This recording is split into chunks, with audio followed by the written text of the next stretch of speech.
So, ito yung dalawa kong Alocasia azlaniae. As you can see, ang ganda ng veins sa leaf niya, color pinkish violet.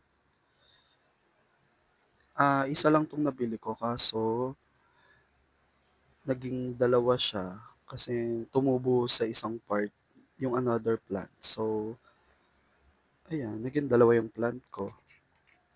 And then, ayan kung makikita niya, may new leaf siya, medyo peach or pinkish yung new leaf. 'Yan, dito rin, meron din siya dito. Yehey!